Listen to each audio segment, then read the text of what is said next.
नमस्कार दोस्तों, मैं आपके ओमकार सफल क्लास में आपका स्वागत करता हूँ। आज का जो अपना 10th क्लास का टॉपिक है, 10th क्लास का जो टॉपिक है अपना,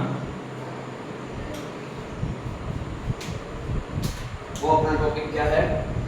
अपने सिक्कों से रिलेटेड क्वेश्चन कर लिए थे, सिक्कों से रिलेटेड क्वेश्चन कर लिए थे।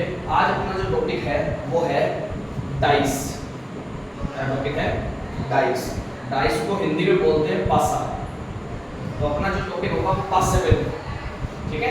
और एक बार और अपना ना टॉपिक, ये जो प्रायिकता चल रहा है, ये 14वां चैप्टर है, 15वां नहीं है। 15वां पिछली बुक्स में था, इसलिए 14वां चैप्टर है अपना। इस बार एक चैप्टर कैंसिल हुआ है, तो वो ध्यान रखना है। ये 15वां चैप्टर, 14वां चैप्टर है अपना। अब डाइस के बारे में अपने जानते हैं कि एक डाइस है। डाइस होता क्या चीज़ है, पासा क्या चीज़ होती है? अपने सभी ने लूडो खेला है, और लूडो वगैरह में एक अपनी आम भाषा में बोले तो एक गीटा होता है, जिसके ऊपर 6 परिणाम बने होते हैं, 1 2 3 4 5 6, इस तरीके का एक क्यूब होता है। तो वो चीज़ को पासा ही बोलते हैं, ये डाइस बोलते हैं, ध्यान रखना, ठीक है। तो अपना इसमें पहला एग्जांपल करते हैं डाइस से रिलेटेड कि एक पासे को एक बार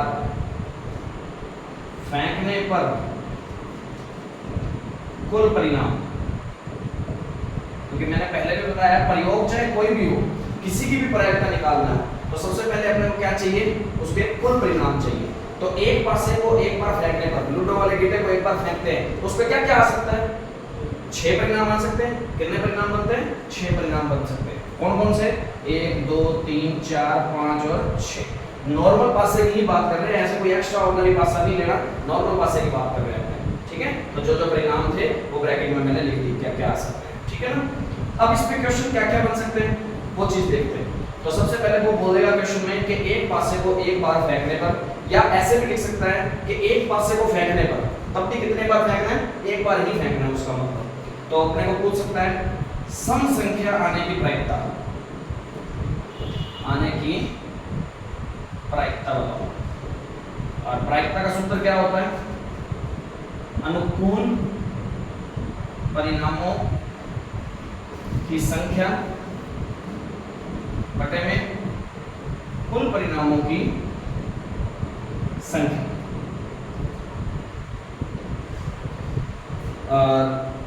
संख्या सम बोलते हैं इवन को, इवन और ओड। अब सम और विषम होती कौन सी है? तो मैं वो दोनों ही बता देता हूँ। सम संख्या और विषम संख्या, इवन और ओड, कौन कौन सी होती है? ऐसी संख्याएं जो 2 के पाढ़े में आती है। किसके पाढ़े में? 2 के पाढ़े में। तो 2 के पाढ़े में कौन कौन सी आ रही है? 2 4 और 6, तो वो तो हो गई सम, ठीक है। और 2 के पाढ़े में आगे और भी आती है, वैसे तो सम संख्या तो बहुत है, पर अपने इस कंडीशन में कितनी है? 3 ही है। तो कुल परिणाम कितने हैं? 6, और कितनी है? 3। तो 3/6 मतलब 1/2। क्वेश्चन ये भी आ सकता था कि विषम संख्या होने की प्रायिकता बताओ। विषम संख्या होने की प्रायिकता ये भी आ सकता था, तब भी कितना होता? 3/6, क्योंकि विषम कौन सी होती है? जो 2 के पाढ़े में नहीं आती। 1 3 5, ठीक है। 1 3 और 5, तो भी 3 संख्याएं थी, तो 3/6 काट देंगे तो इसको भी 1/2। कोई प्रॉब्लम? अब बात आती है इसके बाद, क्वेश्चन ये भी बन सकता है 4 से छोटी व बराबर, 4 से छोटी या बराबर, व नहीं, या बराबर संख्या प्राप्त होने की प्रायिकता, प्राप्त होने की प्रायिकता, ठीक है। तो 4 से छोटी, 4 से छोटी तो 3 है, या उसके बराबर तो 4 भी ले सकते हैं। तो कितनी संख्या है ऐसी? 4, तो 4 बटे टोटल कितनी है? 6। 4/6 को काटेंगे तो आगे कितना आ जाएगा? 2/3, ठीक है ना। इसको आगे काट के जरूर लिखना है, मैथ जितनी आगे से आगे सोल्व हो सकती है करनी होती है। अब बात आती है 4 से बड़ी संख्या आने की प्रायिकता। 4 से बड़ी, टोटल तो 6 है, कुल परिणाम तो 6 रहेंगे। अब 4 से बड़ी कितनी है? 1 है या 2 है? 2 है, 5 और 6, ठीक है। तो 2/6, तो 1 कितना हो जाएगा? 3 हो जाएगा। तो ऐसे क्वेश्चन बन सकते हैं। अब एक इसका फेवरेट क्वेश्चन है, कोई जरूरी नहीं है इसी के अंदर पूछा जाए, वो पूछा जा सकता है। उसके अंदर एक नाम आता है अभाज्य, अभाज्य संख्या। एक नाम होता है भाज्य संख्या। दोनों में फर्क क्या है? अभाज्य को बोलते हैं प्राइम नंबर, प्राइम नंबर, ठीक है। और भाज्य होता है किसी भी चीज से डिविजिबल, किसी भी चीज से डिविजिबल हो सकता है। प्राइम नंबर क्या होता है? जो किसी से या किसी के पहाड़े में ना आता हो, जो किसी के पहाड़े में ना आता हो। ओड कौन सी होती है? जो दो से विभाज्य ना हो। और सम कौन सी होती है? दो से भाज्य होने वाली। भाज्य मतलब दो से भाग जाने वाली, और इसमें दो का भाग नहीं जाता। और अभाज्य कौन सी होती है? जो किसी के पहाड़े में ना आती हो, किसी के पहाड़े में ना आती हो, ठीक है। अब एक बात ध्यान देना, अभाज्य संख्या में और भाज्य संख्या में एक कभी भी शामिल नहीं होता, एक कभी भी शामिल नहीं होता। अभाज्य में ना एक आता, ना भाज्य में कभी एक आता, ये बात ध्यान रखनी है। अभाज्य संख्या जो किसी के पहाड़े में ना आती हो, एक तो कभी हो ही नहीं सकती, एक तो अभाज्य संख्या कभी भी नहीं है। और दो, दो किसी के पहाड़े में आता है क्या? किसके पहाड़े में? दो के पहाड़े में ही आता है। खुद के पहाड़े में आ सकती है, बाकी किसी के पहाड़े में नहीं आनी चाहिए। तो दो दो के पहाड़े में आती है और किसी के पहाड़े में नहीं आता, तो ये कौन सी संख्या है? अभाज्य संख्या है। और तीन, तीन किसी के पहाड़े में नहीं आता, तो तीन भी अभाज्य संख्या है, तो ये भी अभाज्य हो गई। चार किसके पहाड़े में आता है? दो के पहाड़े में आता है, तो इसका मतलब ये अभाज्य संख्या नहीं है। ये कौन सी संख्या हो जाएगी? भाज्य संख्या हो जाएगी, ध्यान रखना। तो ये भाज्य अभाज्य संख्या नहीं है। पांच, पांच किसी के पहाड़े में नहीं आता, तो ये भी क्या है? एक अभाज्य संख्या है। छह, दो या तीन दोनों के पहाड़े में आती है, तो ये अभाज्य संख्या नहीं है। वो कौन सी संख्या हो जाएगी? भाज्य संख्या हो जाएगी, ठीक है। तो अभाज्य संख्या होने की प्रायिकता, अभाज्य संख्या आने की प्रायिकता, तो बटे में तो 6 ही है, और अभाज्य संख्या है कितनी इस कंडीशन में? 1/2। बात समझ आ गई? तो इस तरीके से अपने इस पे क्वेश्चन कर सकते हैं। और क्वेश्चन और भी बन सकता है, एक छोटा सा और भी बना देते हैं।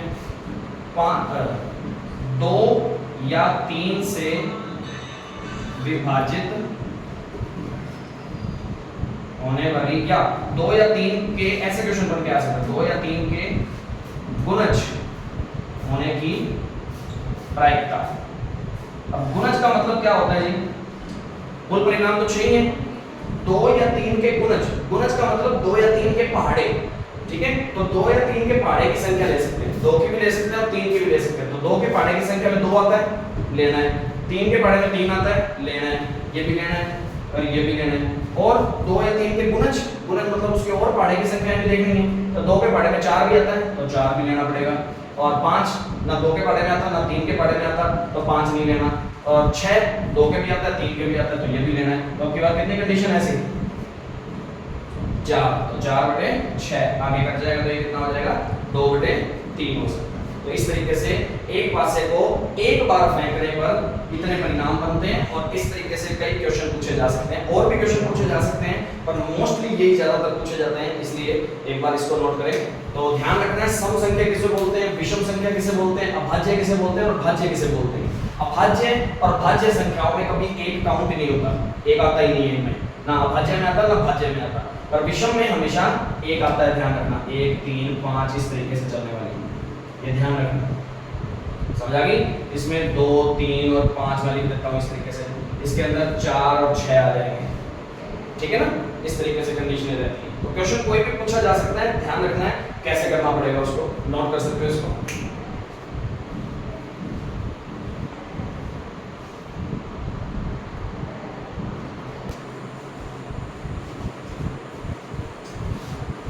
अब अपना टॉपिक है, एक पासे को एक बार को उछाल दिया, अब एक पासे को उछाल दो या फेंक दो, एक ही बात है, फेंकते हैं वैसे ज़्यादा अपने डाइस को। अब एक डाइस को 2 बार फेंकना हो या 2 डाइस को एक बार फेंकना हो, ठीक है, दोनों कंडीशन सेम ही है। तो 2 पासों को एक बार या एक पासे को 2 बार फेंकने पर कुल परिणाम। अब बात आती है कुल परिणाम की, कितने बनते हैं जी? 36 बनते हैं। अब अपने सोच रहे होंगे कि सर ये ऐसे कैसे पता लगता है कि 6 बनते हैं, 36 बनते हैं, या एक सिक्के को 3 बार उछालने पर 8 ही बनते हैं, हमें कैसे पता लगेगा? तो इसकी मैं ट्रिक बताऊंगा, आपको लास्ट में बताऊंगा, थोड़ा सा एक बार कंटिन्यू बने रहें, ठीक है। अब ये 36 परिणाम कैसे होते हैं ये बनाना सिखाता हूँ पहले। 36 परिणाम बनाने के लिए एक पहले पासे पर क्या क्या आ सकता है, 1 आ सकता है, 2 आ सकता है, 3 आ सकता है, 4 आ सकता है, 5 आ सकता है और 6 आ सकता है। दूसरे पासे पर भी 1 आ सकता है, 2 आ सकता है, 3 आ सकता है, 4 आ सकता है, 5 आ सकता है और 6 आ सकता है। तो 1 1 1 का मतलब क्या है, पहले पासे पर मान लो 1 आया और दूसरे पासे पर भी क्या आ गया हो, 1 आ गया। पहले पासे पर 1 ही आया हो, दूसरे पासे पर क्या आ गया हो, 2 आ गया, मतलब 2 बार उछाल रहे हैं ना, तो पहली बार 1 आ गया और दूसरी बार भी 1 आ सकता है। संभावना है कि प्रायिकता का मतलब और पहले पे 1 आया हो पहली बार और दूसरी बार क्या आया हो, तो हो सकता है ये भी ऐसा भी हो सकता है, पहली बार 1 दूसरी बार 3, पहली बार 1 दूसरी बार 4, पहली बार 1 दूसरी बार 5, पहली बार 1 दूसरी बार 6। ऐसा भी हो सकता है पहली बार 2 आ गया हो और दूसरी बार 1 आया हो। ऐसा भी हो सकता है पहली बार 2 आया हो, फिर दूसरी बार भी 2, फिर 2 3 2 4 2 5 2 6, इस तरीके से। ऐसे ही 3 1 3 2 3 3 3 4 3 5 और 3 6। हो सकता है थोड़ी सी गलत दिख रही हो, इंक की थोड़ी सी कमी है, खत्म हो गया इंक का, इसलिए थोड़ा सा एडजस्टमेंट करें। 4 3 4 4 4 5 4 6 5 1 5 2 5 3 5 4 5 5 और 5 6। ऐसा भी हो सकता है कि 6 1 6 2 6 3 6 4 6 5 और 6 6। इस तरीके से अपने 36 परिणाम बन सकते हैं। देखो काउंट करेंगे तो कितने परिणाम है, ये 36 परिणाम है। अब इससे रिलेटेड कोई भी प्रायिकताएं पूछी जा सकती हैं, जैसे कि प्रायिकता पूछ ले, दोनों बार 2 बार उछाला ना पसंद, तो दोनों बार समान अंक आने की प्रायिकता, समान अंक आने की प्रायिकता कुछ भी पूछा जा सकता है क्वेश्चन में। तो 36 कुल परिणाम तो कितने, 36, क्योंकि प्रायिकता की फॉर्मूला क्या होता है, अनुकूल परिणामों की संख्या बटे में कुल परिणामों की संख्या। अब दोनों बार समान अंक, तो समान अंक एक इसमें आ रहा है, इसमें इसमें इसमें इसमें इसमें, ऐसी कितनी कंडीशन है, सिर्फ 6 कंडीशन। 6 बटे 36 1 बटे 6 ऐसा लिखा जा सकता है इसका आंसर, ठीक है। क्वेश्चन ये भी बन सकता है कि दोनों बार में से एक बार 5 से कम अंक आने की प्रायिकता, कुल परिणाम 36, ठीक है। दोनों बार में से एक बार 5 से कम अंक आने की प्रायिकता, ठीक है। एक बार, तो एक बार 5 से कम अंक आने की प्रायिकता का मतलब दोनों बार भी हो तो भी कोई बात नहीं है, पर एक बार की बात हो रही है तो सिर्फ एक बार की बात करनी है। ऐसा क्वेश्चन ज्यादातर नहीं देखने को मिलता, पर फिर भी ये बहुत अच्छे सामने देखे तो हो जाता है। पर नॉर्मल अपने कहे ना कि एक बार 5 अंक आने की प्रायिकता, या 1 बार 5 से कम अंक आने की प्रायिकता। तो एक बार देखना है, तो एक बार तो 5 से बड़ा हो सकता है, एक बार 5 से कम हो सकता है। एक बार 5 से कम, ये तो दोनों बार 5 से कम है, ये नहीं, ये भी दोनों 5 से कम है, ये भी दोनों 5 से कम है, ये दोनों 5 से कम है। पर इसमें क्या है, एक बार 5 है और एक बार 5 से कम है, तो 5 से कम वाली एक बार ही होनी चाहिए ऐसी कंडीशन। तो ऐसी कंडीशन जितनी भी हैं, इसमें इसमें इसमें इसमें ये चारों आएंगी, और 5 से कम एक बार में तो और भी हो सकती हैं, ठीक है। ऐसे कई कंडीशन आ सकती है, पर ये क्वेश्चन थोड़ा सा अजीब है। एक बार के लिए इस क्वेश्चन को मैं थोड़ा सा ज्यादा डीप में नहीं लेके चलता, इसके बजाय अपने लेवल का जो क्वेश्चन है ना उसको थोड़ा सा देखता हूँ, इसकी जगह कुछ और लिख लेते हैं अपने। ऐसा क्वेश्चन भी बता दूंगा, पर एक बार के लिए पहले छोटा लेवल देखते हैं, फिर उसके बाद बड़े लेवल को देखेंगे, थोड़ा सा ज्यादा कंफ्यूजन वाली कंडीशन ना हो एक बार स्टार्टिंग में। अपने बात कर लेते हैं, दोनों बार में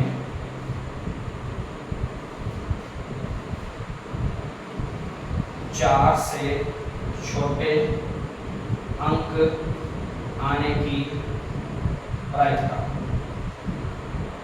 तो कुल परिणाम 36, दोनों में 4 से छोटा, इसमें 4 से छोटे, 4 से छोटे, 4 से छोटे, इसमें 4 आ जाता है, ये नहीं कहना। इसमें 4 से छोटे हैं, 4 से छोटे हैं, 4 से छोटे हैं, 4 से छोटे, 4 से छोटे, 4 से छोटे, इनमें बाकियों में 4 से बड़े आने लगे। तो दोनों कंडीशन 4 से छोटे वाली ऐसी कितनी कंडीशन है? 9 कंडीशन है। तो 9/36 मतलब 1/4 इस तरीके से अपने निकाल सकते हैं। ये तो हुआ सीधा डायरेक्ट देखना। अब कुछ क्वेश्चन होते हैं योग पे डिपेंड, योग से रिलेटेड। तो योग से रिलेटेड में क्या होता है? ऐसे बोल सकता है दोनों बार प्राप्त अंकों का योग, अंकों का योग 7 होने की प्रायिकता। क्वेश्चन में की बात क्या बोल रहा है? दोनों बार जो अंक प्राप्त हुए हैं उन अंकों का योग कितना होने की? 7 होने की। तो इन दोनों का योग 7 है क्या? नहीं। इन दोनों का नहीं, इन दोनों का नहीं। 7 कितना है? 1 और 6 7, 5 और 2 7, 4 और 3 7, 3 और 4 7, ये 7 वाली कंडीशन है सारी। तो ये कितनी कंडीशन है? 6। तो 6 बटे कुल परिणाम होते हैं 36, तो 1 बटे कितना आ जाएगा? 6 आ जाएगा। इस तरीके से योग के क्वेश्चन भी पूछे जा सकते हैं। ठीक है, ऐसा लिख सकता है दोनों बार योग, दोनों बार प्राप्त अंकों का योग 4 से कम होने की प्रायिकता, 4 से कम होने की प्रायिकता। तो कुल परिणाम तो 36 ही है। ठीक है, दोनों बार में 4 से कम, 4 से कम देखो 1 और 1 2, 4 से कम ही है। 1 और 2 3, 4 से कम है। पर यहाँ क्या हो जाता है? 3 और 1 4, 4 तो लेना ही नहीं। 4 से कम की बात हो रही है तो ये और ये ले सकते हैं। 2 और 1 ये भी ले सकते हैं, क्योंकि 2 और 2 तो 4 हो जाएंगे। ऐसे कितनी कंडीशन है? 1 2 और 3 ही कंडीशन है, क्योंकि बाकियों में तो सारों में क्या होगा? योग 4 से ज्यादा हो जाएगा। तो ऐसी कितनी कंडीशन है? सिर्फ 4 से कम वाली 2, 3 कंडीशन है। 3 बटे, इसको क्या लिख सकता हूँ? 1/12। अब क्वेश्चन में ऐसा भी हो सकता है, अपने बात करें तो दोनों बार प्राप्त अंकों का योग 13 होने की प्रायिकता, 13 होने की प्रायिकता। तो कुल परिणाम तो 36 बटे में, तो लास्ट परिणाम कितना है? सबसे बड़ा 6 और 6 12। तो टोटल योग में से सबसे बड़ा योग तो एक 12 ही आ सकता है। तो 13 का भी योग आ सकता है क्या? कभी आ ही नहीं सकता। ऐसी कोई कंडीशन में है ही नहीं 36 कंडीशनों में जिसमें योग कितना बन रहा हो? 13। ऐसी कोई भी कंडीशन नहीं है, तो ऐसी कोई भी कंडीशन नहीं है तो 0। ऐसे परिणाम भी 0, तो आंसर उसकी प्रायिकता भी कितनी हो जाएगी?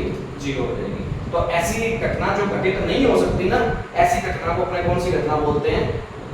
अनिश्चित घटना बोलते हैं। कौन सी घटना? अनिश्चित घटना बोलते हैं। अब ये एक प्रकार की क्या है? अनिश्चित घटना, क्योंकि जो इसमें घटित ही नहीं हो सकती कभी। तो अनिश्चित घटना की प्रायिकताएं भी कितनी होती हैं? 0। तो अपने यहाँ डेफिनेशन भी आएंगी, एक अनिश्चित घटना की और एक निश्चित घटना की। निश्चित घटना कौन सी होती है? जो पक्का पता है, जो फिक्स है, ये बात होएगी होएगी। जैसे एक थैले में नींबू की गेंद की गोलियां हैं। किसकी? नींबू, नींबू की गोलियां हैं। एक थैले में नींबू की गोलियां हैं, उसमें से प्रायिकता निकालनी है संतरे के गोली निकलने की प्रायिकता। तो क्या सभी संतरे की गोली निकल सकती है? क्योंकि उसमें है कौन सी? नींबू की गोली। तो नींबू की गोली की प्रायिकता तो पक्का है। अब क्वेश्चन में पूछेगा कि संतरे की गोली निकालने की प्रायिकता बताओ, तो संतरे की गोली तो कभी निकल ही नहीं सकती। तो वो एक प्रकार से क्या है? हमारी अनिश्चित घटना है, जो कभी घटित हो ही नहीं सकती। तो उस टाइम पे उसकी प्रायिकता कितनी होगी? 0। तो संतरे की गोली होने की प्रायिकता कितनी? 0।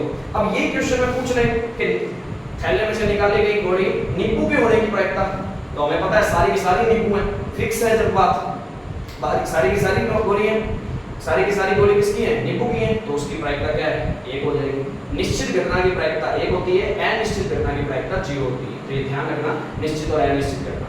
निश्चित घटना वो होती है जो होना फिक्स है, जो घटना फिक्स है, और जो घटना फिक्स नहीं है, जो घटना घटित ही नहीं हो सकती, वो अनिश्चित है। जो घटना फिक्स है वो निश्चित घटना है। निश्चित घटना की प्रायिकता 1 होती है और अनिश्चित घटना की प्रायिकता 0 होती है। तो इससे रिलेटेड, पासे से रिलेटेड अपने एक बार उछालना और 2 बार उछालना ही है इस बार टॉपिक में। जैसे जैसे बड़ी क्लासों में जाओगे वैसे वैसे और आ जाएगा। तो वीडियो अच्छी लगी हो तो कमेंट, शेयर, सब्सक्राइब और लाइक जरूर करें। और यदि कोई प्रॉब्लम लगी हो तो कमेंट बॉक्स में बता सकते हैं। ज़्यादा से ज़्यादा शेयर करें, सब्सक्राइब करवाएं। Thank you.